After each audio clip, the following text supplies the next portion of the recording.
Everyone, it's Katarina from Empower Couples. How are you today? I wanted to get on and have a discussion with you about, does your partner bother you if you're doing things that you really love and they're not happy with the time that you're investing in those things and you're unsure of why, especially if it's something that you're doing to make extra money? It could be that you're a trader, it could be that you're working on an old car to do up to sell. It could be so many different other things, or you could be a lady who loves doing craft or sewing, and a lot of your time is in that particular room, and your partner is not really happy with the time that you're spending in there, and you're unsure why. You're like, but it's to make money, it's to benefit our family, and they're still quite upset that you're spending the time in there. So maybe it's time to really find out why. It's time to delve deep, to find out it's so much more than they're just not happy that you're spending time doing whatever it is you're doing. Isn't it better to find the cause rather than just find a quick fix cure? Isn't that more important, to really delve deep and find out really what's going on? Why does you trading or crafting or whatever it is you're doing bothering your partner so much? One simple answer. It's because that they feel that they're not getting enough quality time with you. Deep down in their subconscious, and they may not even consciously be aware of that's their reason. They'll just say, no, you just spend too much time in there. And I'm always, why? You know, it's so important that we go back to being the 4-year-old that we all know. We're 4-year-olds and 3-year-olds. Why, mummy? Why? Kids, for some reason, they never gain that, they don't have that skill at such a young age to just assume, which is so wonderful, and it's so powerful to not go into the land of assumption. And this is what happens so frequently in relationships. We assume, we think, and hear my words, think our partner is this way for this reason. We think that they're upset because of this. From today moving forward, I'd love to enlighten you to really start shifting the word think, because the word in itself is really just an assumption. You're thinking it. It's not factual. It's a thought. Is that real? Is that truth? Is that right?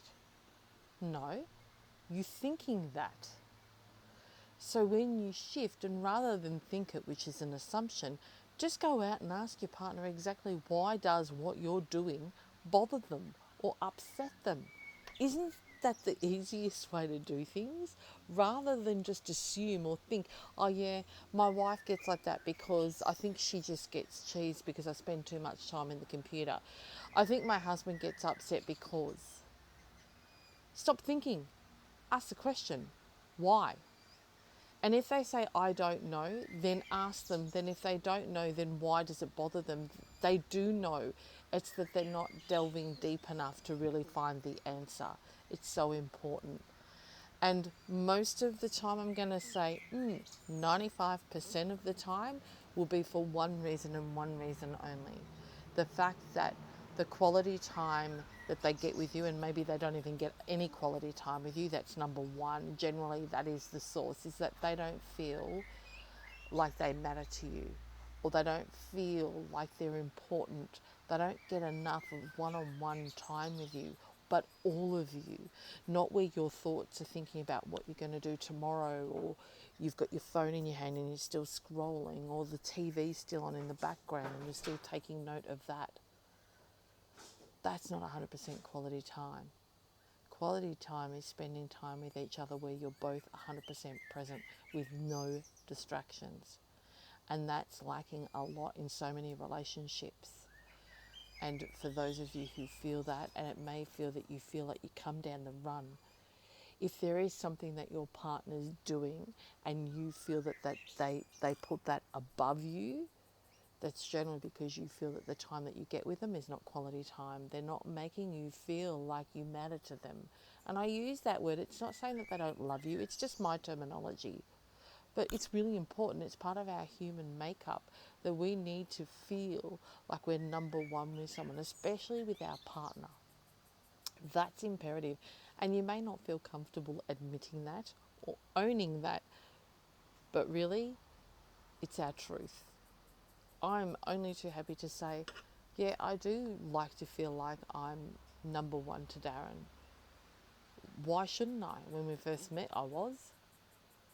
And really go back to reflect of when you first met. How did you feel then? Where in the ladder did you feel? Were you up the top? Were you in the middle or down below? Most people that I speak to in their relationship, if their relationship is disconnected, it's purely for the fact that they feel like they're down in the bottom rung of the ladder. And this is where, if you have external things that you're doing, whether it be trading or whether it be doing up a car or crafting, and your partner is complaining about that activity, my guess is, and it's not a guess, it's a fact, that they're not getting enough quality time with you. So whatever you're doing, it's really important to take that time out and be 100% present with them. And you will find that when you start giving them that quality time that they're so desperately needing and wanting, and you feel that love bucket up in their love language that they need, you're going to find that they're going to be okay. They're going to become okay with you spending that time doing whatever you're doing. It's it's the easiest way to eliminate. We all need that human connection. And if we don't feel we have that with our partner, that's going to cause conflict. It's going to cause disconnect and unhappiness.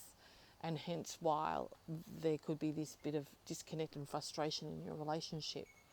So by way of repairing that is really making time out for each other. And then those extra curriculum activities, whatever it is you're doing, you will find that they're no longer bothered by them. And make some agreement. Come to some agreement where you're really clear on what it is each other is doing. And that's a great way to really solve those concerns. So if you're doing something that your partner doesn't like, it's time to have that conversation and really find out where they feel they sit with you. And if they're not sitting on the top of the ladder, that's part of the problem. That's part of the cause of why they're bothered when you go and do that other thing, because they feel that that other thing matters more than they do to you. So till next time, take care, and I'll speak to you soon. Bye.